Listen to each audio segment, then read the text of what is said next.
Hello, I'm Wade Henderson. Join me now for conversations with our neighbors who create visual art. This is Delta Hands. In this edition, we'll see how Louisiana's wetlands feel with an artist who enthusiastically sees red. And we'll learn how chance participates in creating a style of uniquely dyed silk. Then we'll enjoy the whimsical kinetic work of a sculptor who hopes to encourage a smile. We begin with Rhea Gary, a Baton Rouge painter whose vivid work captures our landscape in a way that is vibrant with energy and life.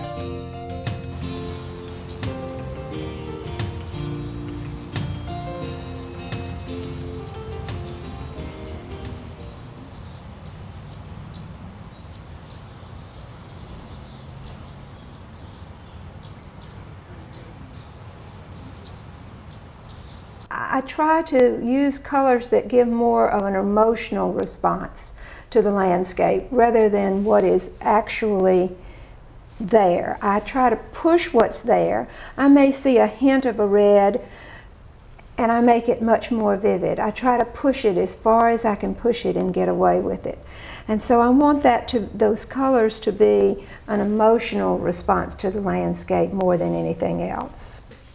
I almost always begin a painting with a canvas that's toned in a red tone.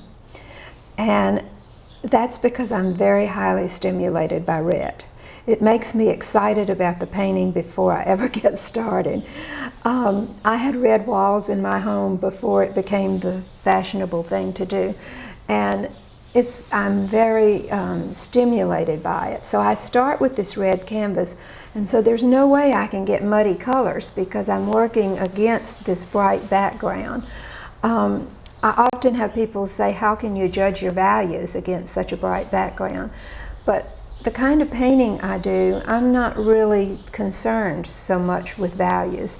I'm concerned more with color relationships and the emotional response. And what excites me when I'm painting is when I see how one color is interacting with another color. I really get excited when I can go to a big art supply store and find wonderful new bright colors. I do very little mixing. I try to use the colors as not always straight out of the tube, but not much variation, so that I can keep a clarity and a brightness there that I really like. And if I do mix, it's usually to try to make it, either lighter or darker or even more bright. We have a very tropical feel in Louisiana that I don't find in other places.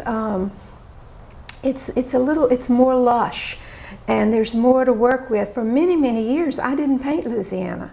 I've been all over the world painting, and painted very little Louisiana until I had a show here that was named Louisiana Love Affair.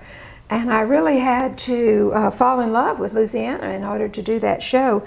And that's when I started going out into the wetlands and the bayous and all over and really saw the natural beauty there. And so I've had this love affair going ever since, because we really do have so much here. We have a unique, not only a unique culture, but we have a unique landscape. There are very few places that even begin to compare to what we have here. And yet what I think is so fascinating is that these paintings, which are all inspired by wetlands in Louisiana, sell all over the country just as well as they do here in Louisiana. So I think that must say something good for Louisiana. But anywhere that there are wetlands, I'll go. A lot of times I go to places that you couldn't get to any other way but by boat. And my son will take me and he'll fish and I'll paint. So I'm going next week down to Avery Island with a friend and spend the weekend there. So I'm really looking forward to there. And that's a place I've been back to paint several times. I read recently that we lose about 25 square miles of wetlands a year in Louisiana in the marshes. And they're so vital to our culture, to our heritage. So I've just really, and plus I just love them. They're moody and they're mystical, and they change, they're ever changing. You can be out, I've been out in the wetlands when at dawn there is a golden wash in the sky that makes the marshes almost look gilded. And then an hour later, you know, it clouds up and there's a purple wash across the sky. So it's just ever changing. To me, there's excitement there, there's mystery, there's always a surprise. So they just keep me excited because they're changing all the time. I feel very blessed. I think our Creator made a beautiful landscape, and I certainly can improve on it, but I sure can be excited about it. It's changed my life tremendously. I'm never bored. Every day is lived to its fullest, and every day is exciting. I never know when the phone rings, you know, who's calling, asking me to do something else that's even more exciting.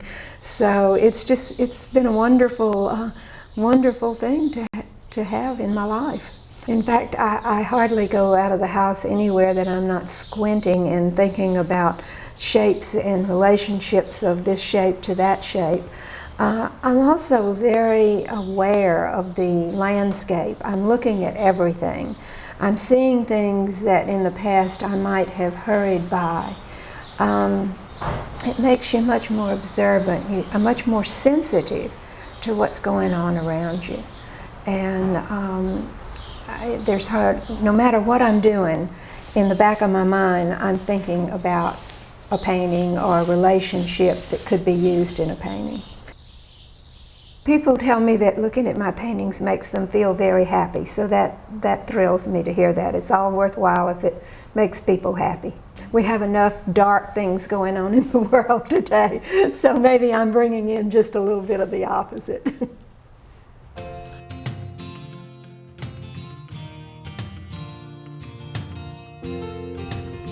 As Delta Hands continues, we'll see the technique of shibori, the element of surprise, and sculpture that moves to move you.